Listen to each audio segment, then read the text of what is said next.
Hello and welcome to episode 237 of Checkpoint Chat. My name is Alessandro Barbosa. I'm joined by Matty. This The might blinds be... are open today. No, they're closed. It just looks like... I understand why you think they're open. So let me explain for audio listeners. Okay, so my blinds have two layers. Okay, the one layer has those grey strips. Mm-hmm. And the Those other are one open. also has grey strips. But because they've like pulled apart a bit, it looks like light is coming through. I don't know. What? They are definitely closed. If I were to push against it, you'd see that they're both grey. No, this is this is the same bullshit that happened with the stupid dress that people were like, no, it's blue, no, it's like yellow, no. I promise you. It's because there's... So imagine this, okay? This is terrible for audio listeners. Here are my two sheets of blinds, okay? It's doing this so that there's light coming through the gaps. Yeah, so they're open technically if there's light coming through. No, they're not. They're meant to be flush like this. I can't explain. If I were to push against them, they're a bit too far for me to get up and push. You'd see that the light would close and it would be a flat wall of grey. This is so confusing to my brain because it looks like strips of grey interspersed with strips of blue, which I assume is light coming from outside. That's light, yes, but it's because it's coming through the gap. I understand your confusion. I need something long to like push against it. I'm not going to get up.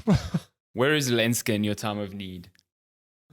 She is in the room. My umbrella's too short. Lenska, go! Just touch the blinds real quick. Just. Okay, we're gonna do an experiment here. I'm not even gonna get up. Okay, we're gonna get years of bad luck here. You ready to see our new brolly? Okay, look at this. Audio listeners, I'm opening up an umbrella. Oh, hang on. Or trying to at least. Aha. Oh my god! Look at that. Look. All I see is yellow now. How's it not working? It's not working. I hate this so much. So what you're telling me is that you lied. I didn't lie. If I got up and pushed against the blinds properly, you'd see. With force. With force. I mean, anything with force will get you to the result that you want. The only reason I'm not getting up is because I'm doing the business meeting thing of I'm not wearing appropriate pants for. Okay. Isn't it like cold? Shouldn't you be having like nice fluffy pants now? No, our apartment stays really warm actually. So it's a bit chilly outside, but our little thermostat says it's 20. So I'm wearing a little jersey because it was a bit nippy when I got up, but it's actually quite pleasant. It's really nice. I think we're quite spoilt in that. Well, I don't know. I say this. Maybe I'll feel otherwise when it's like snowing outside, but it feels like we're going to have a good little cozy winter. I guess now you'll get to experience the whole... I recall last year during winter in the UK, it like coincided with the disastrous like increase in energy prices. Oh, yeah. And like people are like, oh, well, we can't have heating on in our houses for like super long now. We want to see because... So the way our rent works, typically when you rent a place here, you pay electricity, obviously, and then like council tax and some other things that all add up. But if on certain cases, though, a lot of that stuff is included. So we are part of that where we only pay electricity over and above our rent. But that means council tax, gas, everything's included. Now, we've been told that our heaters run on gas. So I wonder does that mean we can just use our heating without having to pay for it? Because it's running on gas and we don't pay for gas. So we're going to see in winter like... Oh, I see. I was about to say like gas still costs money. Yeah, but if you aren't paying for the gas, then us. Yeah. Yeah, so I'm quite interested to see because why would that be included? If I were a landlord, I'd be like, the gas ain't free. You're paying for it. Yeah, especially because gas prices in the UK recently skyrocketed because of some like, I think it was some pipeline in like Norway, Finland that Russia hit or something. Yeah. And that's like caused like a gas shortage around Europe. And So that's strange. I thought all of that would be like it's like a like, you know, where Shani and I are, we pay like water, we pay a fee every month for like water and refuse collection, and it's like levies essentially for like everything that you use. Yes. So I thought like gas would fall under that, you know. Yeah. Interesting. I've just realized that I'm looking away from you. I should flip my camera. I mean, You could always just move your window on your monitor to the other side. No, that's what I do usually. You know how complicated that is for me. Are you saying I must move my windows? I must swap our windows? No. I was saying like, so I always look slightly to the right because my Discord window on my monitor is there. Yeah. I should be like that. No, but my whole life I've looked, this podcast, I've looked this way. Now I must flip it. No, listen, I've got a better live idea. production. Yeah, this look is at what this. happens. Oof. We're going to do this. But now the blind is on the other side. This is so confusing. Now we're making eye contact.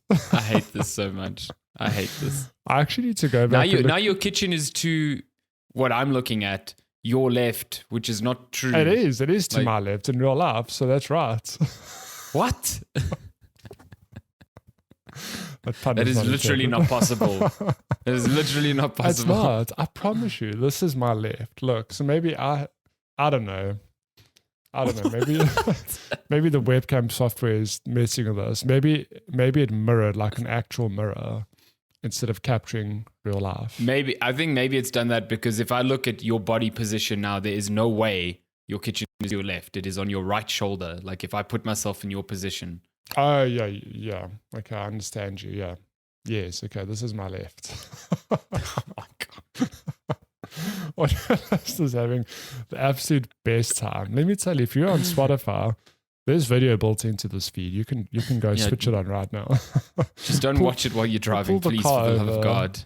And Spotify's so weird with that thing. Like someone was just showing me a song the other day, and they were like showing me the name of the song on their phone. And there's like a whole music video playing behind like the song. And I'm like, what is going on here? Like it's so distracting and it must be taking up so much data as well. It's crazy. So it's not the full music video. Typically it's a looping, well, from what when I've noticed, it's a looping 10 to 20 second video.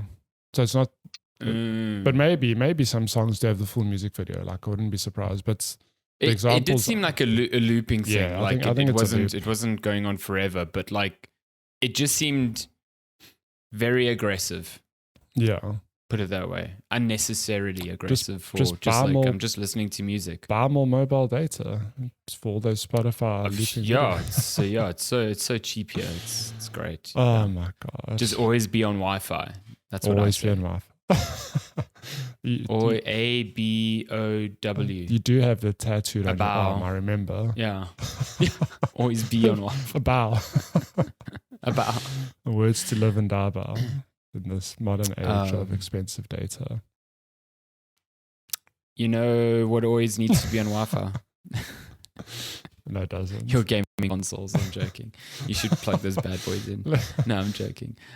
Video games, talk about them here on Checkpoint Chat. Sorry for the quick distraction. Speaking of Wi-Fi, I'm on Wi-Fi right now and it's working. What, your consoles? No, my PC. What? The router's too far. I'm running on Wi-Fi at the moment. This is dangerous behavior and I do not approve of it. It's been Wi-Fi for a few weeks now. I was testing Degenerate behavior. I do not approve of this. I'm very sorry for everyone who's had to put up with the podcast run on Wi-Fi. Before we get into the actual show, did you know... I will fix this one day. But did you know, it only occurred to me when I had this problem, that braided network cables are a thing? Yes. I did not. I've been living with... the absolute shit house that is a normal network cable that is not malleable. Oh wait, hold on. Do you mean braided on the outside? Yeah, like it's. Oh, okay. So I thought you meant like what I thought you meant was like twisted cables. Oh no, yeah, no. I mean, it's made up of 8 cables, I think. But the actual and they're all twisted to prevent interference. So, but good God, those OG cables. Why would you need a braided network cable? No, because have you ever tried to roll up a network cable, make it neat? It's impossible. Yeah, no, it's a horrible time. It's a horrible time. But a braided network cable, I saw that on Amazon the other day. I was like, that looks quite I've seen good. my one router that I got a while back came with a flat network cable, which was interesting. What? So I mean, flat cables are meant to not tangle. They tangle. They fucking tangle. So I will at some point be wired again, but I ain't living my life with that garbage cable that I've got at the moment. So no thanks. I love that you're on Wi-Fi purely for aesthetic reasons. Listen. Our place is teeny tiny. Okay, you've got to keep things neat here. Wait. Do you know what yeah. Do you know what you should do? You should get a little hub. Like you get them cheap, like TP-Link makes ones. You can probably find on Amazon for like £20. So then you only have one cable coming from your router, and then the hub sits with like on your desk by your PC and your console, I assume. And then you can run very short cables to both of those instead of running two long cables from your router to both. So see, there's a problem though, is that you make it out like I've got my PS5 plugged in. Like I'm online gaming with that bad boy. I'm not. I mean, you are downloading things with that bad boy frequently. But I mean, good God, it downloads fast enough. It could always be faster. It could be. But when you go from 50 meg internet to 250 meg internet, everything seems like, fast. Whatever. Even if I'm getting like 100, I'm like, it's double what I was getting at home. It's cool. Oh my God. Doesn't matter. The shoe will drop eventually, and it will be like, oh God, this is just normal now. And now anything below the speed feels like absolute peasantry. I will optimize. Then I'll go, you know what's a free life hack? Get off Wi-Fi, plug that cable in, instant instant speed upgrade. Okay. I tried. Sorry for that derail. There is a record here that I tried to get Matthew off the Wi-Fi life. Hey, Wi-Fi is not so bad anymore. It works. I hope. Okay. Yeah, sure. Just drink your water. Just my ice juice. Drink your water. Ice juice. Oh, good Lord. Video games. It also exists in ice juice. I don't know. I don't know ice where juice I was exists in video games. Sometimes, yeah. Sometimes. Do you know where you need ice juice? Hey, nailed it. The Oh, desert. You know what else? What else is in the nice. desert? Baghdad. You know what else is in Baghdad? Assassin's Creed Mirage. Damn. Shut look the at me. front door. Wow. Just amazing. I would have gone, you know what you need to cut ice juice? Blades. Oh, good Lord. No. So this is why I'm on the right of the podcast. True. This is why you head up the segues. Creative department, the segue department. Yeah. So Assassin's Creed Mirage. You actually started this game this week. I know. I did. I know you've barely played it, but you have touched it at least, which is very, very barely played. Like where I left off was where. So there's obviously like a short little prologue, and then there's a small little time jump forward. I think it's like 6 months. Or is it 2 years? I can't recall. No, it's pretty short. Very cool. Yeah, I think it's 6 months. So I'm there where the time jump happens, and now I'm, I've always been playing as Basim, but now I'm with Basim and God, I can't remember the assassin, Rashan. Yeah, and she's like teaching me stuff. And I still can't do a leap of faith properly. I do like a little. Oh, so you still at the Hidden Ones camp? Yep. Oh my God! Like I said, very early. You mentioned something about seeing the intro with. You thought there was going to be James Bond music. You ain't seen nothing. Yeah, I mean, it was. He was this. Basim was escaping from Baghdad. He jumped into the water, and as he's like sinking down the water, and there's little bubbles, and it's just like Ubisoft presents. And I was like, whoa. You're like, what? Yeah, this is some James Bond shit. This reminds me so much of the intro to Skyfall. It was so similar. Someone watched Skyfall while they had to edit that, and they're like, I got you, fam. This is what I'll say to you, is that you haven't even seen the splash screen. I'm telling you, you've seen the pre splash screen.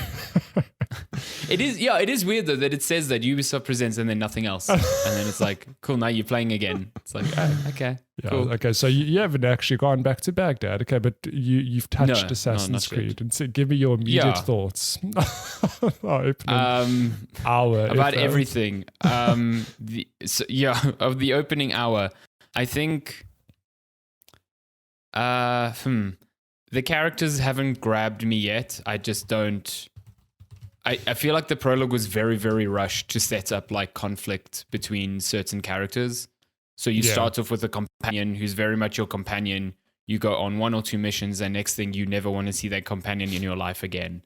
And I was like, wow, that escalated fast. And the reasoning for that seemed very, very silly. So yeah, there's a nice premise set up for, I think, the wider story, like what's going on. And again, it's down to like ancient Adam and Eve tech bullshit, which is always fun in Assassin's Creed.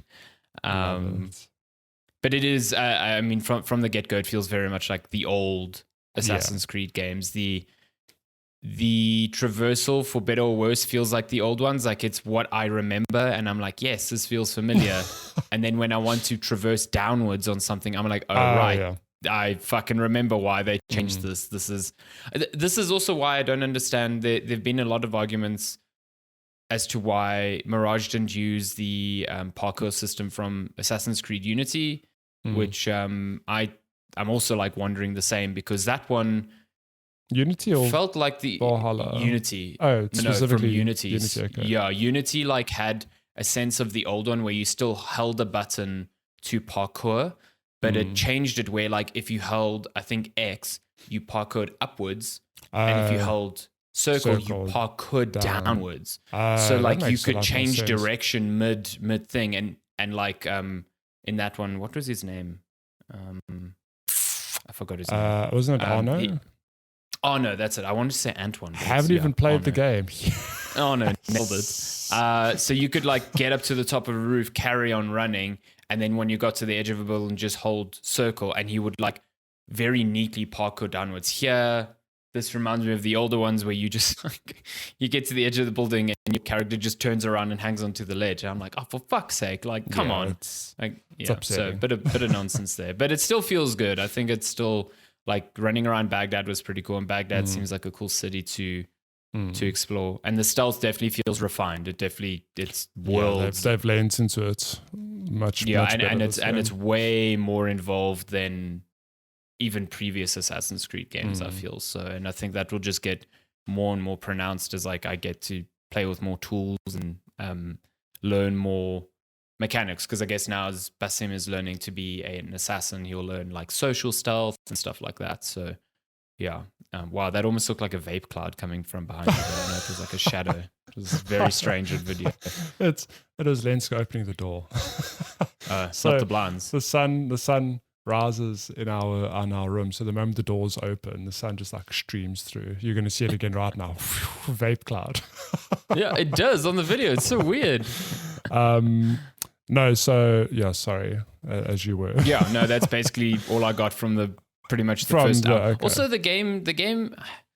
This is a strange criticism because at the end of the day, it doesn't really matter if the game's really fun, but like, it doesn't look that good, or at least it's okay.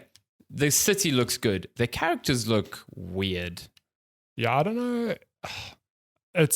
I'm there with you. Where it's almost like, was this an intentional choice? Like, yeah, it just. I don't. Also, the characters look out of place. This. Yeah, the city is nice. The city is nice and dense and like very colorful, and I quite like it. But yeah, the characters look very, very strange. Yeah, I'm not a huge fan of them. Big fan of the cats though. Oh, cats are the best. But unlike you, I've actually rolled credits on Assassin's Creed Mirage. Real gamer. Unlike you. And yeah, I mean, if you want a more in-depth discussion on the game, I would advise going back to either last week's episode or the specific review in progress episode we did, because I'm not going to get into the weeds, but I will just add to what I've said before that. I did really like the game. I think it's not without its faults. I think as I got towards the end and I had all my tools, then it was, I could just go in guns blazing. Like you felt powerful. Yeah, it's funny because like, look, you don't even need to be that far in the game. I think just the more I played, the more I realized how the tools worked, and like the actual mechanics of the game, how I could abuse them, for lack of a better description of, 3 guards come at me, they do an attack, I counter, I kill them instantly. Whereas when I first started the game, I was like, oh my God, there's 4 guards. Like, I need to run away. I don't know how to deal with this. By the end, it's like, I know the counter timing. So deflect, kill that guard. Oh no, there's 3 left. Drop a smoke bomb. I can stealth kill all 3 of them. Like, it just... Nice. Yeah, so like it is this funny power balance. But I think when you start the game, and not to say that you can't just... If you want to play the game stealthily, by all means do it. But you don't have to. Like, I think you do get enough tools that you can just completely... be a badass assassin that just murders everything. Do you think it's like in line with his kind of journey to where he is in Assassin's Creed Valhalla? Because I mean, I never finished Valhalla, but I know that what that story does with Basim and what like sort of abilities it gives him is kind of wild. Well, by the end of it, so this is a prequel, right? Like by the end of it, there is that little link of like, oh, here's how you can see this story linking to Valhalla. Okay. But I don't think in terms of actual narrative at any point is he going like, wow, I'm an incredible assassin. It's just you play the game, he's busy finding people from the order, taking them down, and then just through my unlocking skills, whatever, I just became a badass assassin with all my tools and whatever. I did enjoy the game overall though. Like my overall playtime was 18 hours. I did a handful of side quests. Not too bad, yeah. Otherwise I mainlined most of it. I mean, I feel that's a good sweet spot for me. Like I could do 20, 25 hours, but as I mentioned before, Valhalla being 60 hours is just way too long. Like that, it almost became a chore for me to finish. As fun as it was, it's like, I just want to see the end of the story. Oh my God, like, can I get there? And then 60 hours later, it's like, okay, this is very long. 18 hours is way more palatable. And I feel that it ticked a lot of boxes. I got my good fill of sneaking around and assassinations. And however, that said, like I said in my review in progress, like there's a distinct lack of the role-playing side of the game, for better or for worse. So you'll either appreciate that you don't have to worry about grinding levels or, having level restrictions. Like, oh no, that enemy's level 40 and I'm only 20. I guess I have to come back later. You can go anywhere in this game. You can tick off any quest in any order you want, and that's really cool. I enjoyed that. It might not be for everyone. But overall, I think like the sentiments I've seen, people seem to think it's like a weaker Assassin's Creed game. So I don't know. Like, I think critically, yes. It seems commercially the game is doing super well. I have no doubts about that. I mean, it's the Assassin's Creed franchise has a weight to it. Like, no doubt, it's beloved by many. I just don't know what their next move is now. Like, I'm very curious to see what is the next Assassin's Creed. I mean, I know they've got the mobile game. And they've announced the 2 RPG ones. So the one set in Japan, Ghost of Tsushima, I think it's called Assassin's Creed Red. Yeah, Ghost of Tsushima. Okay. 2, yes. And then the one set in like, I don't know if it's like medieval, but it's set in like Germany or something like that. Okay. It's like I think in the 15 or 1600s in like Germany. It's like got the sort of pitch for it is like it's going to be a spooky Assassin's Creed. So whatever the fuck that means. No, I have no idea what to do with that information. Yeah, and those 2 are very much apparently RPG ones. Okay. That are going to be part of Assassin's Creed Infinite, if I'm not mistaken. That's what it's called. That's going to be that platform where they just add new experiences. Platform, whatever it is. Yeah, like what Call of Duty is doing essentially. Yeah.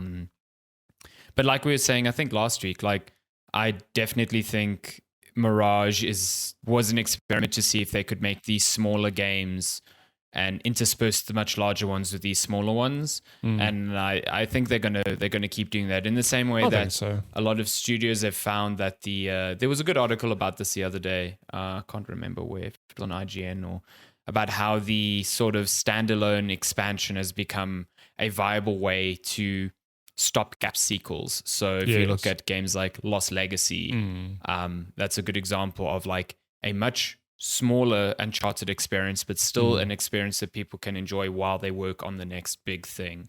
And I think Assassin's Creed with Mirage is going to go that sort of route. I wanted to ask, is Mirage a full price game? No. Okay. I think it's $50 as opposed to $70. Okay, but that's fair to me. I mean, look, even for $70 for an 18 to 25-hour game, I mean, we're not going to get into this discussion versus value and money, but like, given that it's shorter than the others and it's not a full price game, like I think that's very fair. I think that's a corner Ubisoft puts itself in. Really, it's like, how can you justify $70 for a game that you yourself are saying is a shorter experience, and then expect people to be okay with that when you've got RPGs that are 100 odd, like that. That's like, I agree with you. I don't think game length should be equated to value. But when you are the same company putting out two very different experiences for the same price under the same sort of franchise, it's like, well, you can't escape that argument. It's very difficult. For sure. So, but $50, which I think is fine. But I agree with you. Like, if this was full priced, this is what full price games were, and not so long ago. So go back to the original Assassin's Creed. I mean, that was including its price. Yay. My God. But I just my closing thoughts. I enjoyed the game. I think by the end, having all the tools and just being able to walk into a camp and do whatever the hell I wanted was quite fun. But again, that said, like, that's my choice. If you want to play a sneaky Assassin's Creed, like they've nailed it. It's definitely a callback to the original games, where missions are set up that there's lots of ways to tackle them. It's not just a linear get in, do your thing, whatever. So I'm very curious to see how the next games turn out. Look at me. Hey? Yeah, me too. I've played 2 Assassin's Creed games now. Catching up to me now. Catching up to me. Amazing. Good grief. Love to see it. That's Assassin's Creed. I think the next game is one we've both been playing. Again, one you've finished. I haven't, but Snorted. I'm at least Real a lot gamer. further in this one. I'm nearly done on this one, I think. I'm pretty much more than halfway, I think. But this is Cocoon. Cocoon. Whenever I say Cocoon, I want to spell it Cacoon. Cocoon, but it's like that's not how English works. Like cocaine, but Cocoon. Cocaine. Every time this game, like cocaine, really good. Yeah, it's very good. It's I don't actually know the studio's name that developed it. I just know I know that it is made by the studio's led by the lead designer, former lead designer at Playdead. So he was a lead designer on Limbo and Inside. I don't necessarily know if he was there for the whole of Inside, because I read a tweet of his the other day saying that Cocoon has been 6 years in the making. So I think Inside that's a came long out. Time, but it is very much a game in that sort of vein, I would say, but not so like dire and sad and gross. No.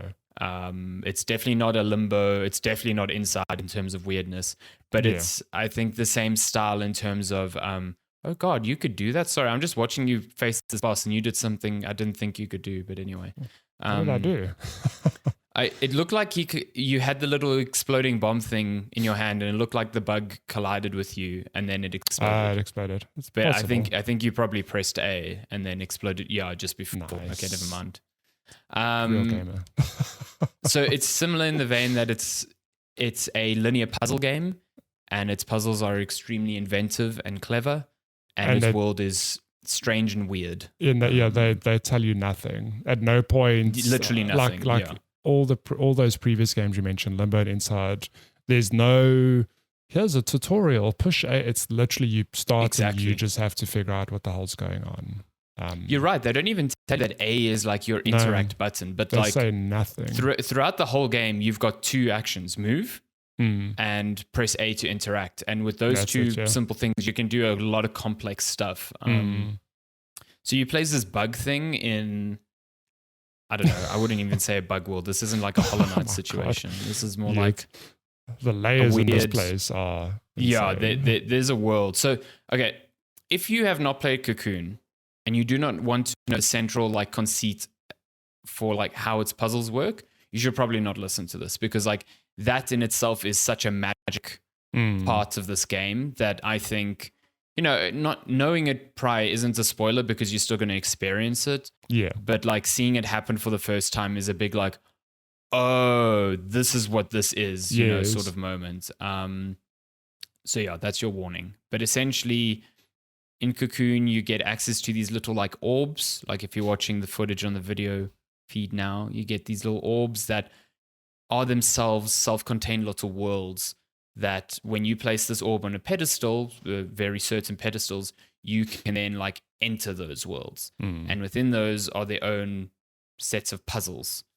And as you progress, you will gain access to new, different orbs of this ilk. And you'll soon quickly find that you can, say, place one down and take another one on your back and then enter this new world with another world technically on your back and then like kind of use that power recursively within that world. It's very weird. You can take worlds into other worlds.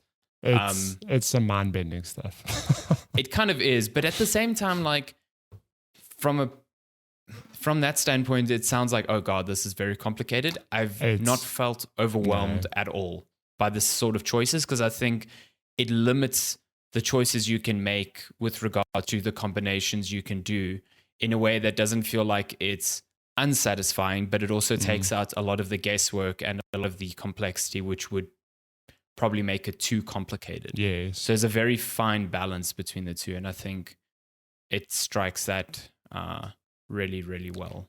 Yeah. I mean, it's just to add to what you said, it's amazing how, like, I take my hats off to the designers of this game because I can't imagine the mental gymnastics or just the concept stage of putting these puzzles together and making sure everything works. Because at any point in the game, you are contained in the area exactly where you need to be. Like at no point is it a matter of like, oh no, I've backtracked to the start of the game. Like maybe there's something I need to do here. It's like, no, you intentionally put in a specific area and you have exactly the tools you need. It's just about figuring out how to put them together. Like on that front, it's designed so well. Like often I wouldn't even overthink things. I'm like, no, like I'm here. I need to do something here. And it's designed that way. It's so clever. Like the way that's been put together it's just genius, honestly. I think it's that sort of restraint that makes it so good because like I could have foreseen this, the design team, just easily gone like, oh, this is like an open world puzzle game now. And you've got to like figure out in which world you have to be, in which puzzle direction you have to go. But I think they only ever give you the tools that you need to solve a puzzle in a certain time at any given time. So you're never like lost as to where you need to go because it's constantly putting you on the right path forward. Yes. It is extremely linear in that way, despite it having this like recursive world nature. But it also kind of demands a sense of awareness from you because a lot of its like design is informed by you noticing things. I think in the environment. I think that there's these recurring puzzles where you need to like obtain this little drone thing that follows you and opens little areas in certain places. And the puzzles to get him are always like you have to enter a sequence of 5 symbols in a specific order, but the specific order is always found in the environment around you in very inventive ways. But like you need to be quite, like switched on to what's going on around you to kind of see that, oh, they're there. Like the symbols are displayed there or they're displayed there. So in the same way that I know in the sort of second orb world thing that I was in yesterday, I would have known to go, where to go forward if I hadn't realized that there was a small path just preceding like a boss fight. And knowing that path meant I needed a certain power and coming back immediately to there and then being like set on my way. So, but I've not had any sort of frustration. I've not hit any sort of weird roadblocks with Cocoon yet. But at the same time, I've also not found that the puzzles are, because it's a difficult thing. Like if a puzzle's too easy, it doesn't feel satisfying to solve. You just feel like you're going through the motions, and like like if you look at a puzzle and immediately know the solution, going through those steps is very frustrating because you're like, why can't I just fast track this? Yeah. Whereas an extremely complicated one makes those steps difficult to continually experiment with because you don't actually know if what you're doing is going to work. I find Cocoon hits the exact perfect balance between that, where like you look at a puzzle, you interact with something, and how that interaction influences the small puzzle area around you immediately makes you aware of the solution, but also doesn't make the solution a tedious thing to achieve. Yeah. And I think that is like the sort of holy grail of puzzle design that so many puzzle games aspire to that so few actually reach, you know, like a Portal kind of gets that. Yeah. And I think Playdead has done that a lot with Limbo and Inside. So Cocoon is definitely in like good company there. Yeah, I think even just to carry on talking about what you said about difficulty and challenge, the puzzles themselves, you're right. Like, I think, like having finished a game, I'd say 95% of them are, you know exactly what to do. It's just the thing of like, how do you do it, whatever. It's not complicated, if that makes sense. You know, I've got this orb, I've got to go do this. I just need to like put one and one together, whatever, and that'll happen. But there were certain puzzles where I was like, particularly towards the end, I was like, I don't know what to do. But when the pieces start falling into place, I mean, at no point did I look at a puzzle for like an hour or half an hour, go like, oh my God, like I just haven't. It's the thing of you'll run around a bit, like, okay, there's this thing here, okay, cool. Then when the pieces fall into place, you're like, oh my God, can I do that? And then you do it, it's just like, oh wow. it's the same sort of it's not at all the same kind of game, but it's the same sort of satisfaction I got from games like Outer Wilds, where you understand the logic of that world. And then, I mean, Outer Wilds is a completely different game where you can... Yeah, Outer Wilds is far more obscure than what Cocoon is. It's far more obscure, but like when you understand the logic of that game and you go, I wonder if I can do that, and it works, it's unreal. And this Cocoon has elements of that, but it's just a completely different game where, you know, like, oh, this orb does that, this orb does this, whatever. How can I bring the two together? Oh, I need to do this. And then when you figure it out, it's like, oh, that actually worked. Like, it's great. It's like, I can't sing its praises enough for just how genius some of the puzzles are and how these very simple mechanics are brought together in complicated ways, but yet in still palatable way that a moron like me can figure them out. I wouldn't say you're a moron at all. But you know what I mean? It's like, for example, the orange orb, its abilities, like it lets you walk over bridges. Okay. And then the green orb, its abilities that let you've obviously had the green orb. I'm not spoiling anything. Yeah, it turns certain things like from water into solid. Yeah, and then just the way you interact with them and how you bring them together, it's so simple. Like the mechanic is simple, but how they come together, it's just clever. How things are combined to form puzzles. That's if you're watching the footage, you're getting very close to a point where I almost like shouted at my TV in joy because like. There was a puzzle here where it required me to essentially like get something started. Like I had to hit a switch or do something, whatever. And then I had to jettison myself out of that world and watch what I'd started like transpire in the world at a microscopic level. Yes. And then like jump back in. And I was just like, this is so fucking cool. This is like the little like pool that forms around the orb when you can enter it. I didn't realize acted as sort of like a view into that world, so I could see the obstacle that I was trying to get past, like slowly move over where I was going to re-enter into it. I was like, this is so cool. This is so clever. Like, and I've had like moments of that since, like just like stopping at a puzzle or stopping at a solution and just being like, that is so fucking smart. That is so you know, even though you're the one doing it, just because the game thought of the idea in the first place, it just, I love it. It's really, really good. Also, you need to finish this game so we can talk, because then the things that happen, it's mind-blowing, honestly.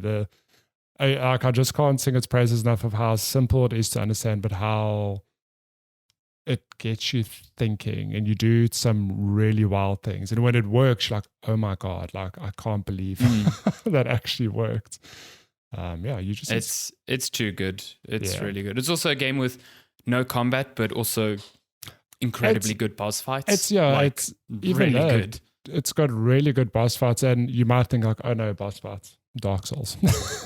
No. You there are certain bosses you'll die to, but it doesn't reset progress. It just like puts you at the beginning. The fight, it resets the fight, or it. I've had moments where it just resets that moment in that specific fight, whatever.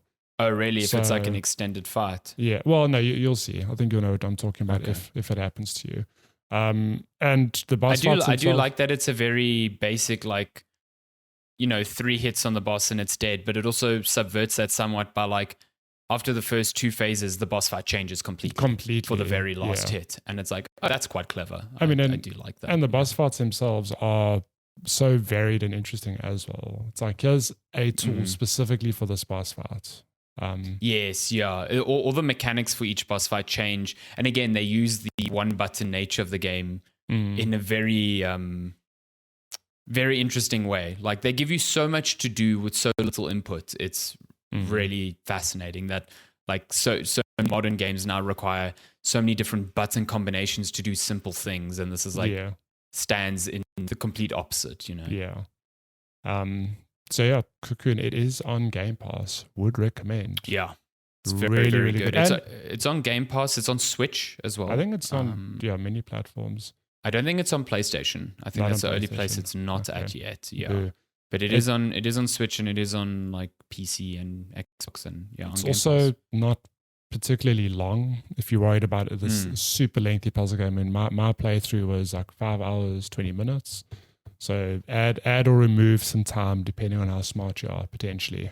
You're looking at, I'd say like 4 to 6 hours on average. And it's like I really inhaled this game. I think I started at lunchtime on Thursday. I played like an hour and then played a little bit after work. Then yesterday played another hour at lunch, and then just after work I just finished it. It was really good.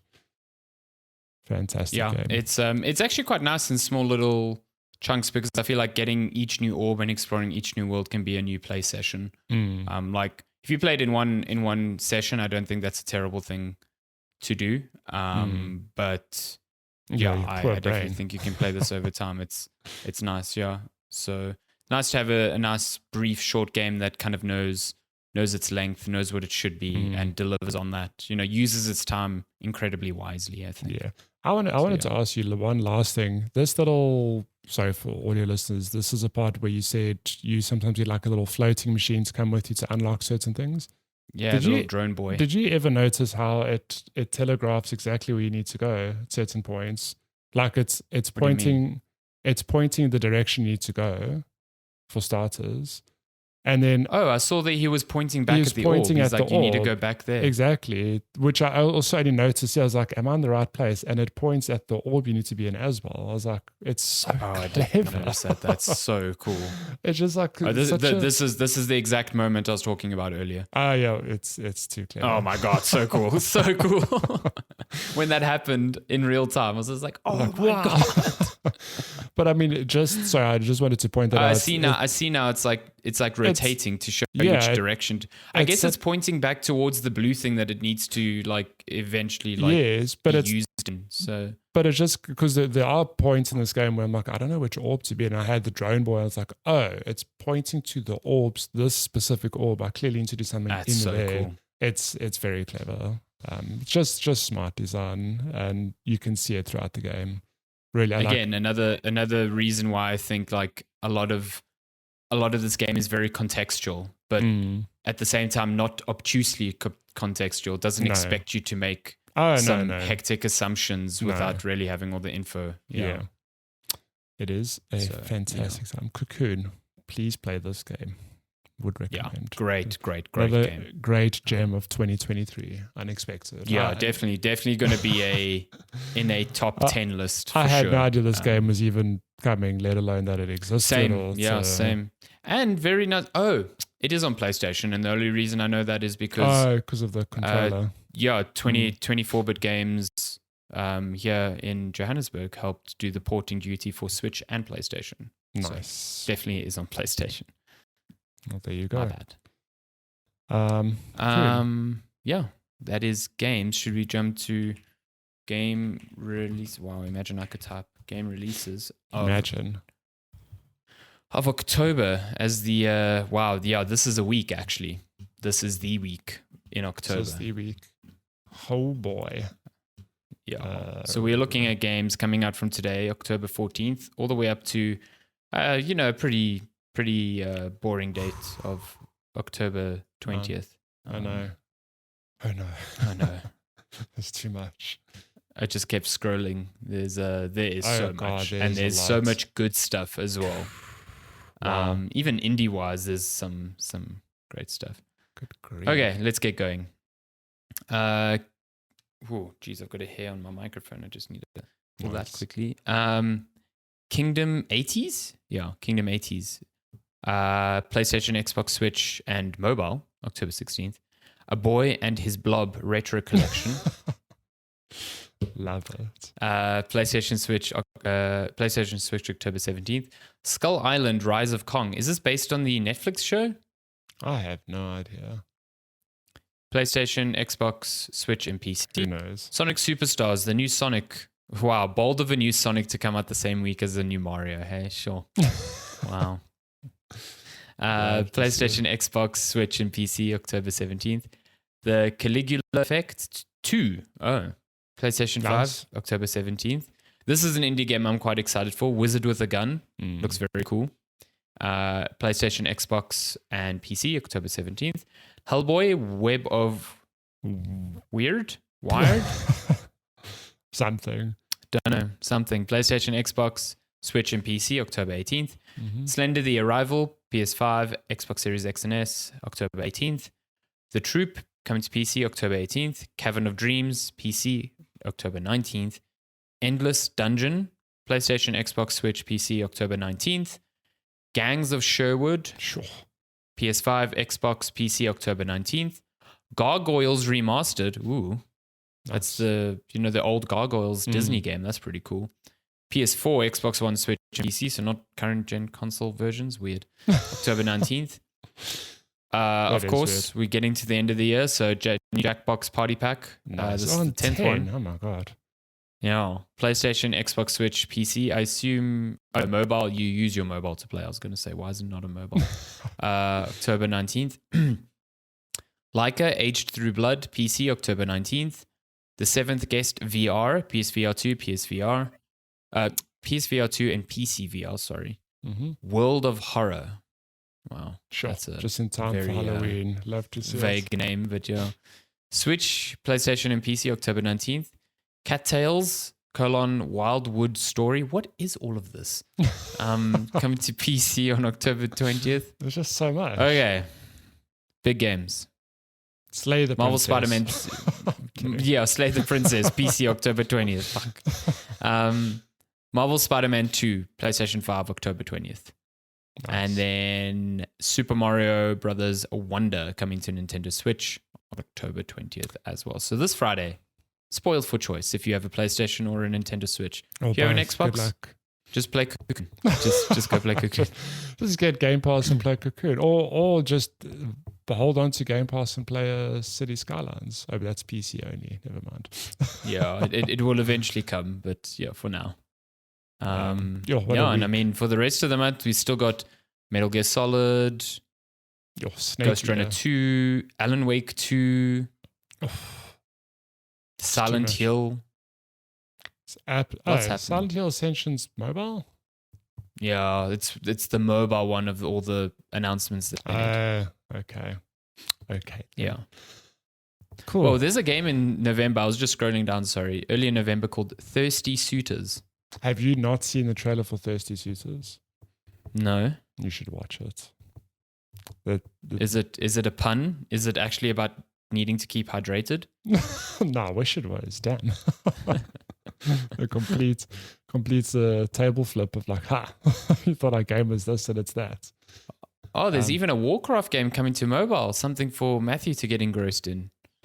Damn mobile games. I'm still out here chipping away at that Monster Hunter. I told you. It's No, good. this is going to be the thing that replaces it's a it for you. grind, but I'm enjoying it. Yeah, lots still to happen this year. Good grief. Good grief indeed. Should we move onward to news? I suppose that's not the right article. The big news this week, you waited 45 years for this. Microsoft It's happened. It finally happened. Completed its Activision. Microsoft bought Crash Bandicoot. It happened. Crash Bandicoot coming I'm not celebrating. I'm just very happy that we don't have to talk about this again. You say that. We're still going to talk about it for months as things happen. The ball starts rolling. When do these games come to Game Pass? Wait for the next news article to find out. But after, has it been like 2 years? 3 years? It says here 20 months. So okay. I think it was announced last Jan or Feb. It started off last year with a bang, where the plans for this were, put into action. So it's been a lot longer than the Bethesda one was. You know what I mean? Yeah. So yeah, it's finally happened. After Microsoft got approval from the UA, and then the FTC was defeated in court. It put a lot of pressure on the UK to kind of approve the deal. The ultimate boss fight, the FTC. Essentially, the CMA. And Microsoft restructured their deal, basically handing over control of a lot of their streaming business in the region to Ubisoft. That in itself was a complete left field. Who would have thunk? Yeah, did not see that coming at all. Not but that was enough to appease the CMA, and they approved the deal on Friday, and literally hours later Microsoft closed. So yeah, it's done. This deal is now absolutely done. The FTC is still going to be fighting Microsoft in court for some changes to how they operate the deal, but now that it is closed, it's a lot harder for them to enact change. But I'm pretty sure we'll hear more about that when that starts happening. The FTC, after they closed the deal, basically said that they still weren't happy with this deal, but they can't really do much now because they lost. The court case was basically an injunction to prevent Microsoft from closing the deal before the court proceedings in December could take place, and they lost that. So it's wild. It's now means Microsoft has spent $69 billion on Activision, and they own properties, such as Blizzard. They own all of Blizzard. They own Diablo. They own Call of Duty. Crash Bandicoot and Spyro are now Microsoft properties, which is fucking insane to think about. Sorry, audio listeners, we are watching the trailer, like the reveal trailer. Sekiro has also been flashed here a couple times. It's like, Activision did publish that. So Activision still owns the publishing rights, as far as I know. So that's Sekiro. So I don't think Microsoft can make one without From Software. They now have the rights to publish it. I'm more thinking that might very well end up on Game Pass at some stage. Yeah, probably. I wouldn't be shocked. A big part of this deal that is often not talked about in these circles is obviously King. Mobile gaming, gigantic. Candy Crush, and beyond. They make 50% of Activision's revenue hand over fist. So that's a lot of money that Microsoft is now going to have.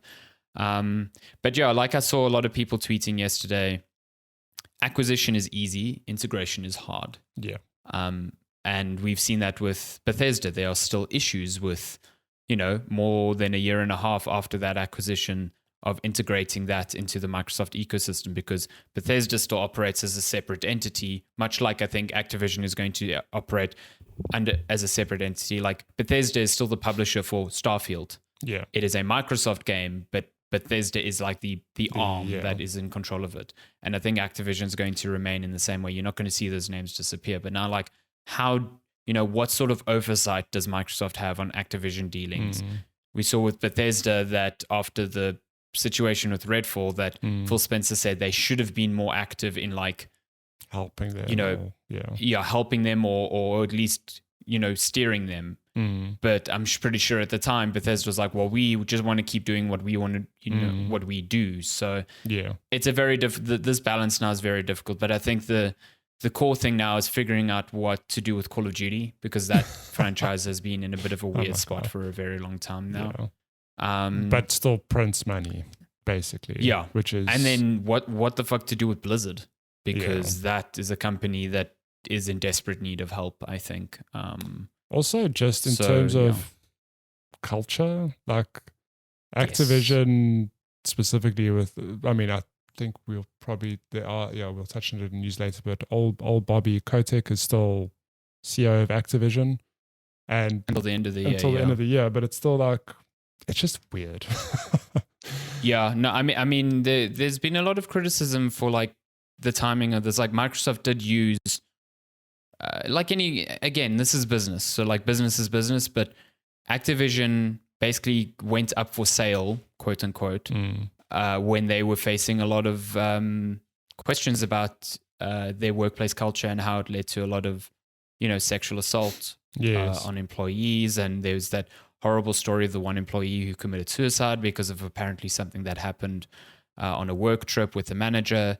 And a lot of that's just kind of disappeared. Just vanished, yeah. Microsoft swooped in to be like, we're going to acquire you because your share price is taking a hammering because of all these investigations. There were federal investigations into Activision, and those investigations have gone. There have been no perpetrators brought out, no arrests, no nothing. So like, what does Microsoft do about that? And they should do something about that. Yeah, well, but that's the thing of like, okay, they own them. Do we see in 3 to 6 months, like, oh, this investigation found whatever. Like, I don't know, but I mean, they have the power to do something about it now. Definitely. Yeah.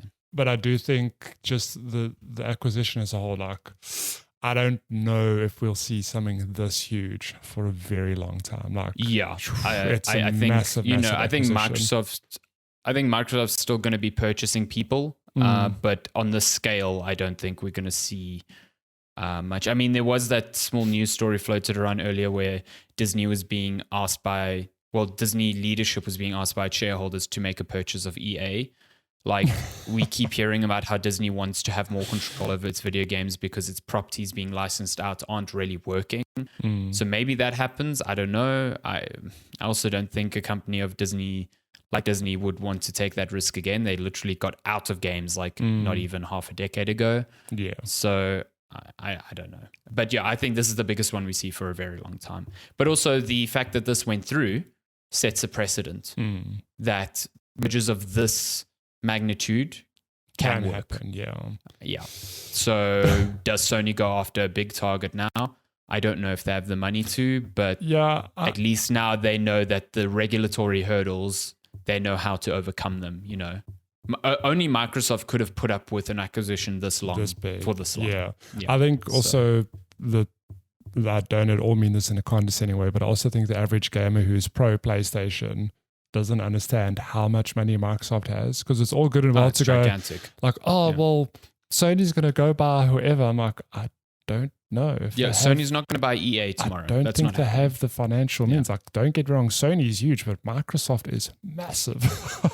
Again, it also comes down to strategy. Acquisition of this scale isn't necessarily what seems to be part of the plan for PlayStation, because they are still focused on single player experiences or live service experience and their catalog of games, whereas Microsoft is now a content business. Yeah. They are a Netflix. Their plan for the future is a service like Game Pass and an obscene amount of content on there. Exactly. That is it. I mean, and you only do that through acquisition. I suppose let's use that to pivot to the next story. So you think, okay, Microsoft now owns Activision and all these peeps. When do these games come to Game Pass? There's a report before the deal closed actually that said Activision says its games won't come to Game Pass until 2024. I mean, but this is what, like, to your point, this is the big deal here, pun not intended. Yeah. That all these games are going to come to Game Pass, and that is a massive value proposition. Like, don't get me wrong, I love Sony. I love gaming, full stop. But Sony's strategy is like, we've got, the Uncharted and the God of Wars and the Horizons, like these awesome single player narrative games and a whole lot of other games, but we've got like a Game Pass, but it's not as good as Game Pass. I mean, Sony's got their own streaming thing, but it's way, way, way, way limited compared to Game Pass. I mean, Game Pass in its current state now, just off the top of my head, I'm like, I can go play Lies of P, I can play Cocoon, I can play Starfield, like all these things day one in the last month, 6 weeks, whatever. But let's say this time next year, it's like, I don't know, I've got Game Pass, I can play the latest Call of Duty. Oh, there's a new Crash Bandicoot. Oh, there's a new this, there's a new this. It was probably going to be day one on Game Pass, unless Microsoft plans to tier things off, like maybe there's a premium version, whatever, but I don't see that happening.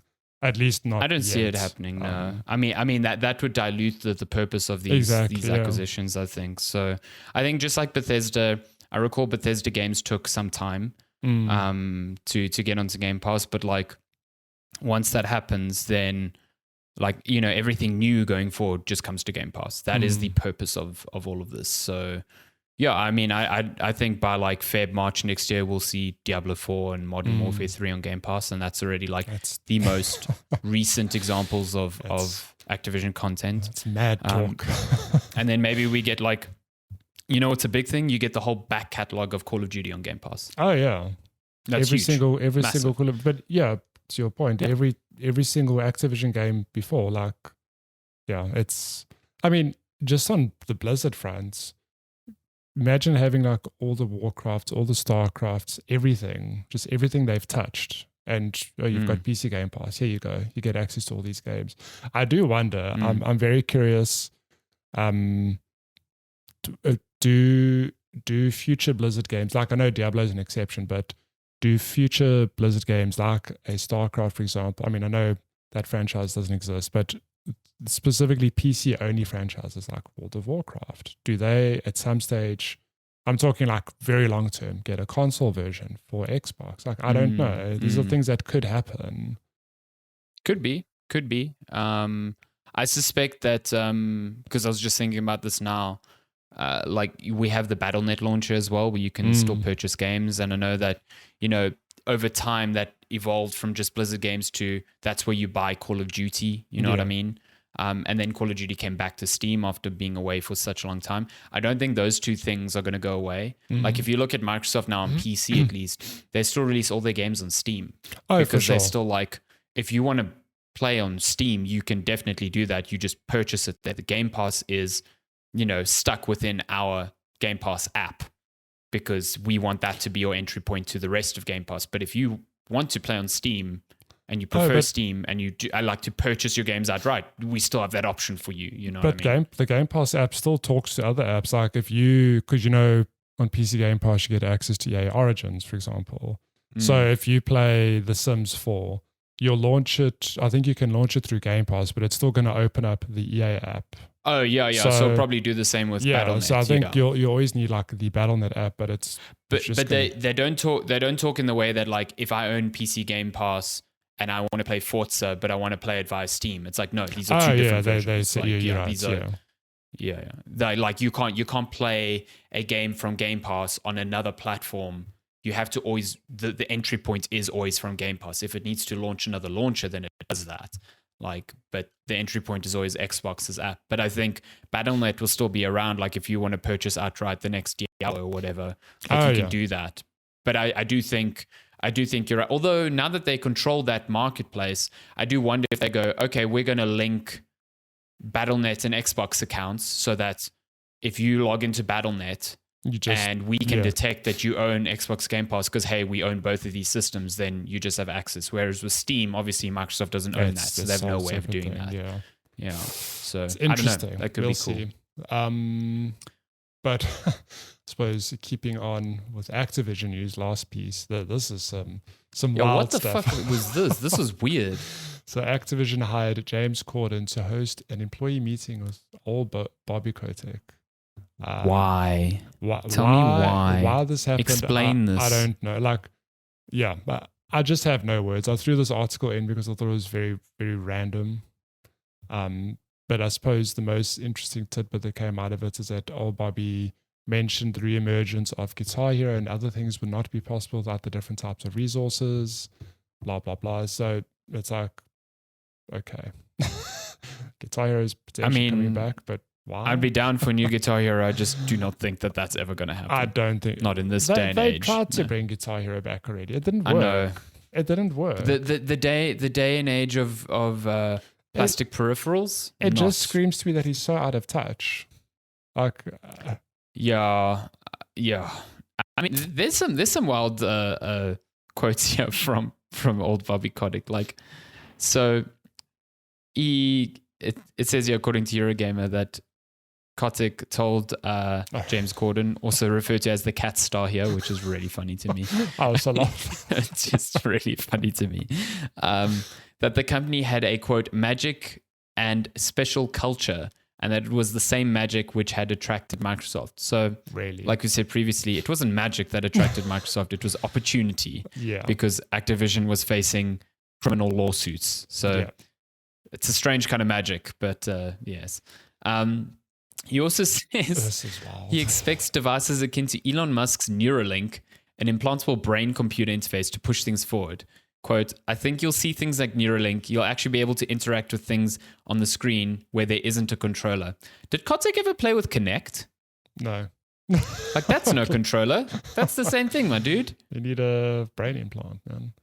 Look, fucking hell. Maybe we are the dummies here, and in 10 years, controllers are not a thing, but it's wild.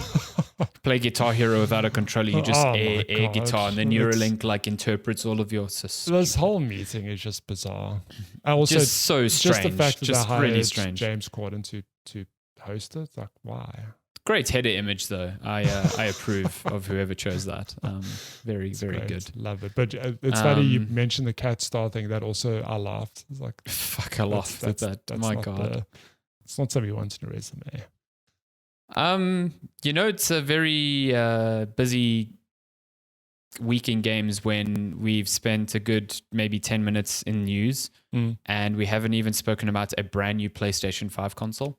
Oh, I mean, it's a new console, but it's not like new hardware in terms of power. Can I say this? It still looks ugly. Oh my God. It's smaller, and it is much smaller, and I am appreciative of that. It still looks ugly. So yeah, the audio listeners, the PS5 Slim has been confirmed. It looks very unceremoniously announced, I'll say. Just like, fucking blog post and a blog boom. Post. Yeah. And for all the months of rumors of a detachable Blu-ray drive and this and that, like, so now do they do a pro version? Because I thought all of that was going to be lumped into one. I don't know. Anyway. So yeah, it's like Matty said, a slim version of the PlayStation 5, both in disc and digital form. Sony says the new PS5 has been reduced in volume by more than 30% and weight by 18% and 24% respectively compared to previous models. Yeah, it's weird. It looks the same. It just looks like slimmer. And it's got these weird like black like stripes on the middle part of the side. I don't know. It's strange. It just looks a teeny bit like it is slimmer, but it's just a little bit shorter. There is some fucking bullshit with this. Okay, firstly, this is going on sale end of the year or holiday season. Nice.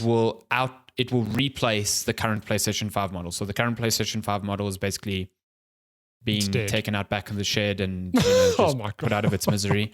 And this new console is what's going to be on shelves going forward. Now, why that's I think, very annoying considering some of the decisions. Firstly, the little stand that comes with the PlayStation 5, awful, atrocious, terrible. I hate it.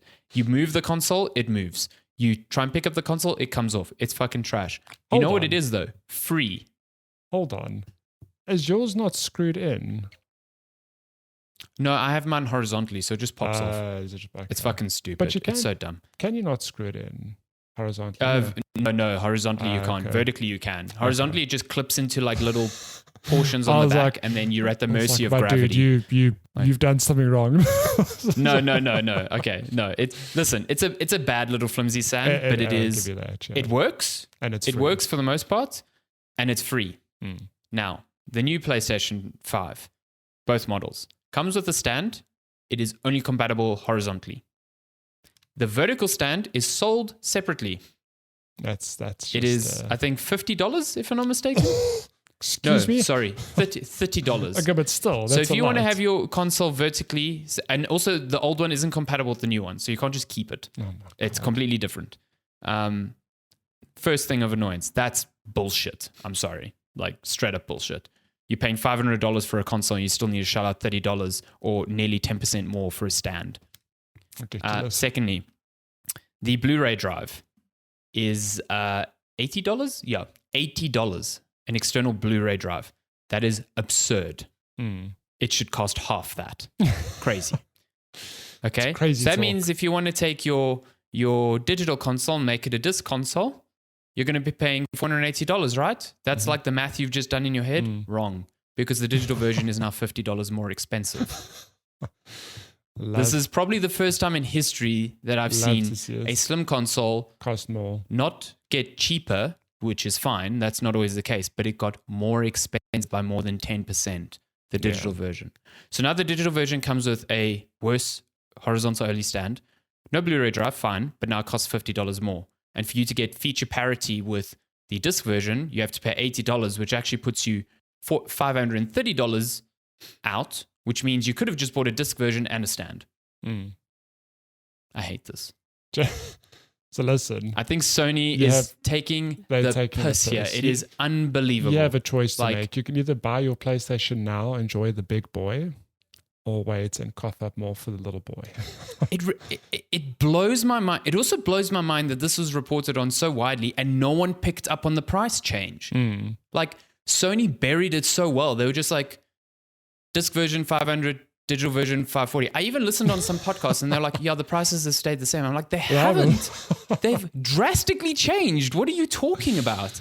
Like, my goodness. It is very, very... Slim consoles are slim because the manufacturing processes have become more efficient.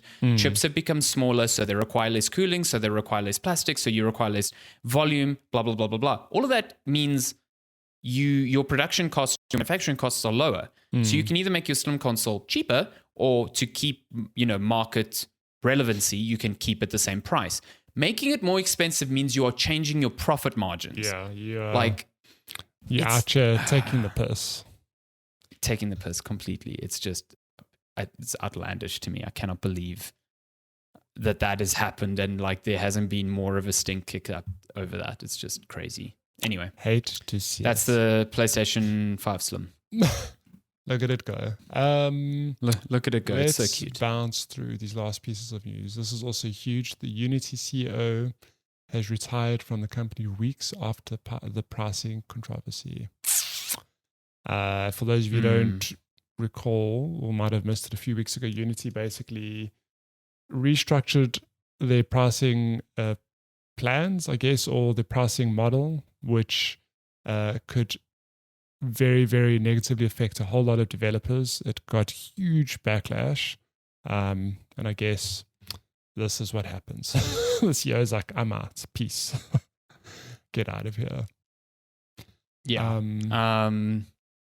Listen, I don't think, John Riccitiello was definitely, he's CEO, so he oversees oversees everything that happens at that company. So there's no divorcing him from the entire debacle that has kind of tanked Unity's reputation. I don't think he's the only person in that company that pushed a change like that. So just getting rid of him doesn't immediately solve all the problems there. He is getting paid an obscene amount of money to leave. How much?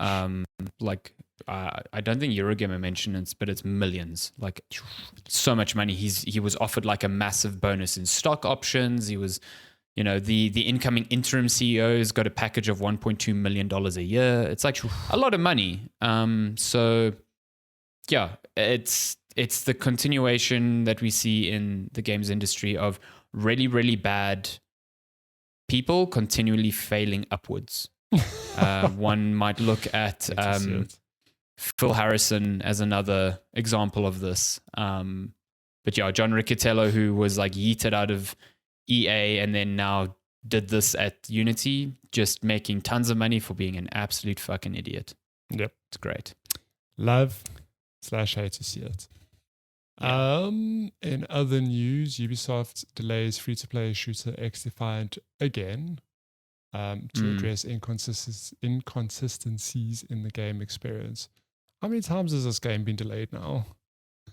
Yeah, it's weird because the previous delay, there was, some back and forth between journalists at IGN who initially broke the story, and I can't remember if he was like creative director on the game, whatever, saying like, no, it wasn't delayed. We just failed the certification test, which means we have to delay it because we have to apply for certification.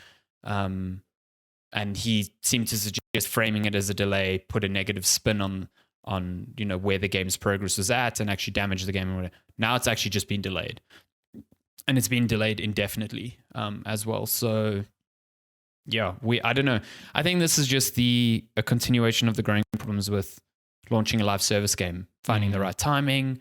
Like, would X-Defined launch alongside a Call of Duty? That would be absolutely buried, especially considering it is Ubisoft's own sort of take on Call of Duty in essence. So like, yeah, I don't know. It was likely due this October. There's no word yet on when it might eventually arrive. R.I.P. Well, yeah. Hyenas and now X-Defined, who knows? Second last piece of news, Mario's new voice actor has been revealed. And it's not who data miners thought it might be. So if those of you don't... Oh yeah, I saw earlier this week, like, data miners thought they'd found the name, and then Nintendo had to come in and be like, no. So if you don't know, old Charles Martinet has stepped down as the actual voice actor of Mario. He's not leaving Nintendo entirely. He still will be the ambassador, well, a Mario ambassador. Whatever that means. That travels the world, signs things, does lots of wahoos. But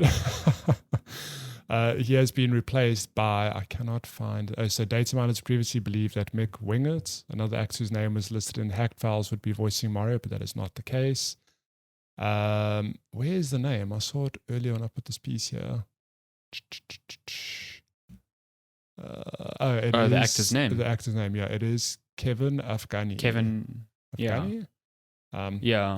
So you have it says here that he has a relatively small list of credits, with his most notable other project being Genshin Impact. Yeah. So yeah, I would love to know the process of finding a replacement for Mario. Yeah. Who the hell knows? How do you even...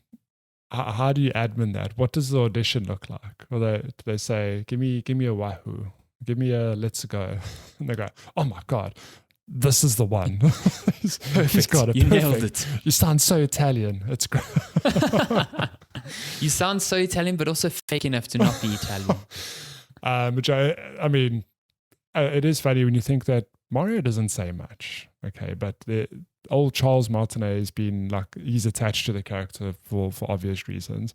I imagine this is going to be huge for what's his name, Kevin Afghani. Like, it is a huge deal. So good for him. Let's see how he does. Yeah, no, good for him. And like, a lot of people at the first outset of Super Mario Wonder said, there's something slightly different with the voice there. But like, a lot of people didn't ever like even ping that wasn't Charles Martinet, and I think that's exactly what Nintendo wants. They don't want a big hoo-ha made over like this new Mario voice. So if they found someone who's able to replicate that voice extremely well, then they want sweet. A big hoo-ha, but PR people not a big wahoo. Oh my god! News agencies like, report this news. Charles Martinet is dead. He's no longer Mario. Yeah, exactly. Nintendo's like, no, please, you're not supposed to know this. And then last piece of news, this one made me laugh and also equally cry because it's very sad. So the Lord of the Rings Gollum, the game that came out earlier this year that was an actual dumpster fire, they issued an apology, etc., etc. Turns out that apology was allegedly written using ChatGPT without the developers' inputs, which is just horrific. I mean, yeah, what is going on here? Like, we'll stress that it is allegedly. Yeah, but this is basically coming from some former Daedalic Entertainment like employees who basically said their publisher Nacon actually put out the statement without even like consulting the studio themselves, and it's what they believe occurred. So yeah, I mean, I've read it. It's facts. You cannot take that away from me. What a shit show. I'm kidding. Sure, on that is news for this week. Love to see it. Shall we get to questions? Yes, if you want to send us questions, you can email us at checkpointchatpodcast@gmail.com, or you can find us on social media at checkpointchat. Do we have anything today? We do. So I just realized I timestamped news wrong. I was like, did we talk about news for 45 minutes? No, we didn't. Impossible. There's no way. So we actually had a question on Twitter. Let me just pull it up quick. I will double check other platforms. I don't think we got. Over on Twitter, we got a DM from Abe_Wilson, who sent us a message saying, my PS5 controller has been making a scratching sound when haptics are switched on for a long time. So as my controller is still under warranty, I went and exchanged it, picked out a brand new controller from the shelf, get home, turn it on, and it makes the exact same sound. So does everyone's controller just make this scratching sound? When I have the haptic set to off, no scratching sound at all. Now, they sent a clip, which I think it is just the haptics being put on and off. I mean, you know this, if you've played any PS5 game, I'm talking to you, Alessandro, so not you, like the general listener. Okay. So your eyes glaze over there, like, oh, okay. When I think I've picked it up. I mean, I play my games with headphones on, but often I have one ear off just in case Lenska asks me something. And I've noticed that in certain games, when there's something about to happen, or if you go into a cinematic or not, I think that scratching sound is the haptic mechanic engaging. I don't know what's actually happening in the controller, but you can hear are we talking about like the haptics on the triggers? I think it's I think it is the haptic triggers. Yeah. Yes, okay, I know exactly what you're talking about now. That little to me, it doesn't sound like a scratching noise. It almost sounds like a switch. It's like something engaging. Yeah. I think that's normal. No, that's I think that's normal, because I think what it's doing is it's engaging the resistive stuff on the trigger and then disengaging it. Yeah. So don't worry. No, when you said cutscenes, that makes sense to me, because you're right. There's a lot of games where as soon as it hits a cutscene, it goes, Tuk! Yeah. And it can sound like a scratching sound, but it's like very quick. Yeah. I thought he was talking about when the controller vibrates, and I was like, that's a very difficult thing to determine whether it's the game or... Yeah. No, I can't say any of the vibration makes any scratching noises. No, I think if I understand, it's the haptics, and that's normal. That's the controller. Yeah, that's just the controller engaging and disengaging the haptics. I just imagine you returning the controller, and whoever looks at your controller going, this is normal. We'll just give you another one. Hey, this is what warranties are for. I fully support you exercising that right. I'm just imagining the frustration. This poor guy gets home, puts the controller, like, it does the same noise. No, that would piss me off. Like, am I getting unlucky? Like, do I have two defective controllers? Or if it is what I'm thinking of, I'll listen to the thing later. But I think it is. Yeah, it's that little. It sounds like a very definite like click, like a disengagement of a lock almost. Like my washing machine, when I turn it on, engages its lock, and it sounds very similar. So, your washing machine has haptics. Damn. Yeah, no, it's got a variable trigger washing. as well. Unreal. I turn off the haptics when my washing machine goes into competitive mode. Listen, there's a niche in the market here. You've heard of power washing simulator. Have you heard of washing machine simulator? No. Oh, hell yeah. Let's get just on it. Taking shit and putting it in a washing machine and turning it on. And then you put the washing machine in a laundromat. Hire me. Oof. Some game dev, you've got to get on that. That idea is free. If you make it, just put me in the credits. Thank you. And send me 10% royalties. Send me a check. Maybe it'll be a runaway hits, Like it's a Dave the Diver situation. Everyone's like, oh, what is this game? Oh my God, 100,000 people playing this game at the same time. Have you seen the new game from the Dave the Diver dev? It's there's a new game already? Well, yeah, they've announced like their new project, and it's like a third-person survival horror thing. Dave the Diver came out like 4 months ago. How do you have a new game already? I mean, they just worked very hard there. Sure, what can I tell you? Whip. Good grief. No, I have not. I still need to play Dave the Diver. It's the most non-Dave the Diver thing I've ever seen. Like, it's just so different to what Dave the Diver is. It's wild. Love to see it. But yeah, that is all the questions for this week. Thank you. We've got nothing on Instagram or email or anywhere else from what I can tell. Nope. That's cool. Nope. Yep. If you want to send us, if you want to populate our inboxes next week, you can. checkpointchatpodcast@gmail.com or on social media at checkpointchat. Mm-hmm. Next week will be a bumper show because I think by next week we would have at least tried, like, okay, we don't have Spider-Man yet, but the expectation is we'll have it like Thursday, Friday at launch. So we would have at least tried it. We would have played the first hour of swinging. We'll talk about like we've actually played it. Like, yeah, what a game. Spider-Man Amazing. Downloaded. Oh my God, the download. Wow. 80 gigs. Yeah. Unreal. The splash Incredible. Screen, just absolutely great. Hopefully the same for Mario Wonder. Like, hopefully would have tried that or just downloaded it, been like, wow, the splash screen on the OLED Switch, fantastic. Listen, if we don't get either game by next week, we're a bit fucks because I'm not picking up anything this week because I know those two are coming. Like, I played Cocoon because that is a great, perfect, teeny little filler game. It's like, I can definitely finish that by the time I get other stuff. Cool. I'm not launching anything else this week. Maybe, he says. Maybe you don't want to finish The Legend of Zelda? I mean, I'm that's a ongoing project. I'm always chipping away at that. But I'm not going to now launch. Maybe I'll play Lies of P. That's been staring at me for a few weeks now. I won't do that. Oh my God. I'm a mere morsel. Which we'll hopefully have stuff for you to enjoy next week. Let's see how we go. Cool. That has been. Where did you go? That has been. I don't know. My brain spaced out for a second there. Yeah, quick second. They just like died for. Anyway, it's been episode 237 of Checkpoint Chat. As always, thank you so much for listening. We hope you have a delightful week ahead, and we will see you next week for the craziness that is Spider-Man 2 Mario Wonder. Lies of P. Yeah, no, I'm kidding. Lies of P. We'll have fun time for this. Legend of Zelda. More. Imagine we just start next week's show just talking about Legend of Zelda the whole time. I've played a few hours of Legend of Zelda more. I could talk about the game all day. Fuck every that day. Mario guy. Nice. Goodbye. We hope you have a good week.